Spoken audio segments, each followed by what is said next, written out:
Hi everyone, welcome back to the channel. Today is going to be another mod alteration, which is going to be making this thing, the PTS Sandman suppressor, fit on this, my APFG Sig Spear LT. Probably the best looking thing I've ever seen, and what I want to do is be able to, I don't think I'm always going to do it, but to be able to put a tracer on this. I do think that PTS Sandman is going to look pretty cool. So you can't put it on this flash hider. This is the one that comes with it as stock, and I actually really like it. And the normal ones that came with the PTS Sandman are kind of more your Mark 18 style flash hider, and I tried putting it on there so that I could attach this, and I didn't like it. So I went to PTS's website, and I think they actually work through Airsoft GI in the US, but I found that they do different variations of their flash hiders. So I decided to order two to kind of put on there to hope they look better stock, and then I can show you guys how this thing attaches, and hopefully we like what it looks like at the end. So I'm going to get out what I have got here, the Dead Air Sandman, well, the Dead Air Silencer. And so I've got the the Dead Air KeyMicro flash hider in black, and I've got the Dead Air KeyMicro brake in black. So I think one of these is smaller, and because that is a kind of shorter flash hider right there, I kind of wanted to keep it in the SIG style of being that shorter version. So I think one of these is a longer kind of different style, but I thought actually it would be kind of cool to run it on another one of my things. So that's kind of cool. I do kind of like that. It is kind of that stubby, almost has got that like compensator gap in it. But that is the, what is that one? That is the KeyMicro brake, and then the other one I think is very similar looking to that. It's almost like a shortened version of the Mark 18 flash hider, which I think this one is going to be very similar to. And to be honest, that looks almost identical. That is what it looks like there, and then that is what this looks like. So I think that hopefully is going to go on there and look very, very similar. So I think this is the one we're going to go with. But what I'll do quickly, so this is a reverse, what is it, a 14mm negative thread. So with the 14mm negative, I need to remove it, and actually what's interesting is that's got a big recess before you hit the actual threading inside. So this might sit a little bit further out is my only concern. Just looking at it, it's probably going to sit higher up like that. I'll try quickly and put this on and we'll see. Actually, sorry, I'm going to start with this guy, aren't I? There is a grub screw there which allows me to tighten it, which I can put on if I'd like to, which is kind of good and will be better for me actually attaching, you know, when I screw down the flash hider on there, it might be a better thing to do. So that is it with the brake on there. I don't know, I don't like how much it's protruding from the actual barrel, and I think it's going to be the same issue with this other one. So it might be that I keep the stock one on there and then I'll switch it out when I need to put a suppressor on. We'll see what this looks like on there instead. But I think it's going to have the same situation where those threads start so early. Might have to...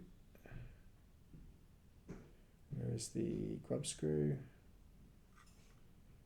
Felt like the grub screw was starting to catch on that slightly, so let me just make sure.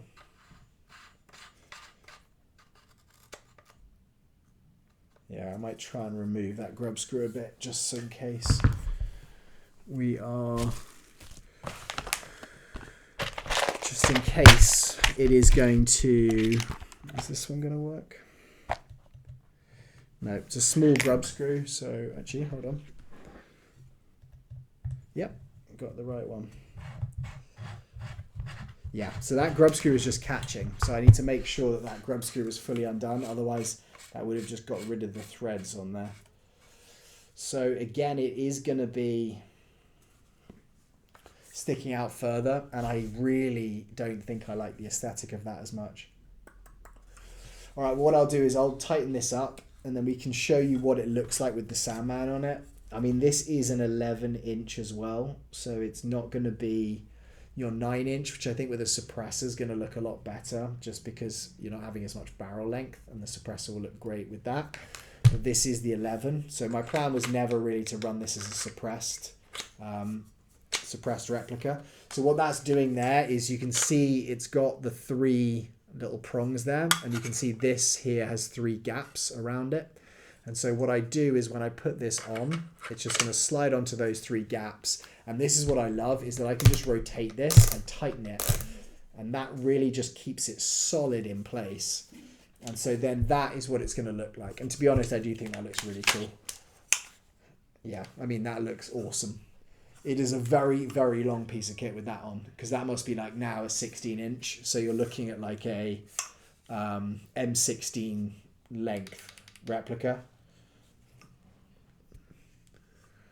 Let me know what you guys think of that.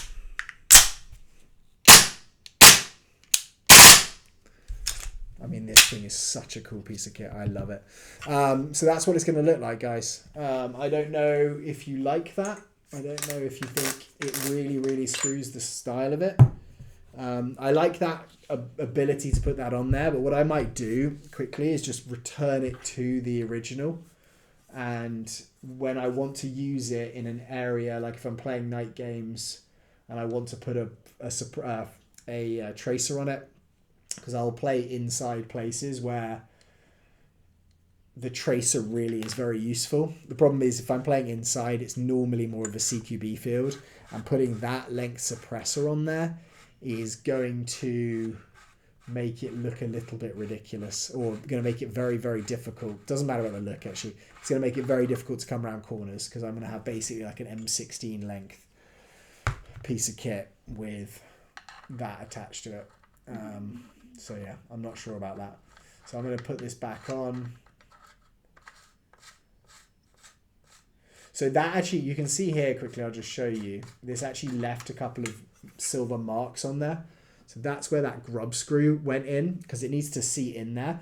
What I thought was really cool is I got one of the tracer units from eShooter, and the grub screw on that had a rubberized tip on the inside.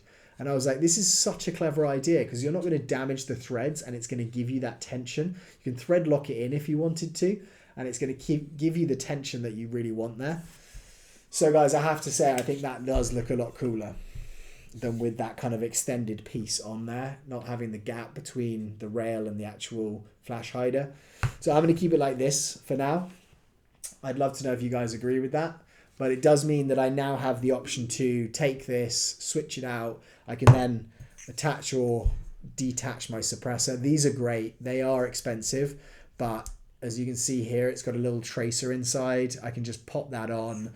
I've then got like a little bit of muzzle flash and a tracer on anything that I run one of these on. So I could put these onto other replicas that I have, and then I've got that option just to take this on and off. It's kind of like that Ace Tech Predator 2 and 3, where I loved how easy it's like the QD mount. Like this isn't quite as fast putting it on, but to be honest, like it looks cooler, it's more authentic, and I love that kind of fastening of it. It just makes you feel like you've got a real firearm if you're in that kind of LARPing mode and you get the ability to do it. Anyway, guys, I hope you found that interesting. I hope it's kind of a little bit of a review for you on these PTS Dead Air Sandman, Suppressor and Tracer. And I will hopefully be back with another video very soon. It's probably during the holiday period right now, so there might be a couple of days between videos. But always let me know, guys, what would you like to see? What can I do to add value to your airsoft career? And message me anytime. Thanks, guys. Speak soon. Bye-bye.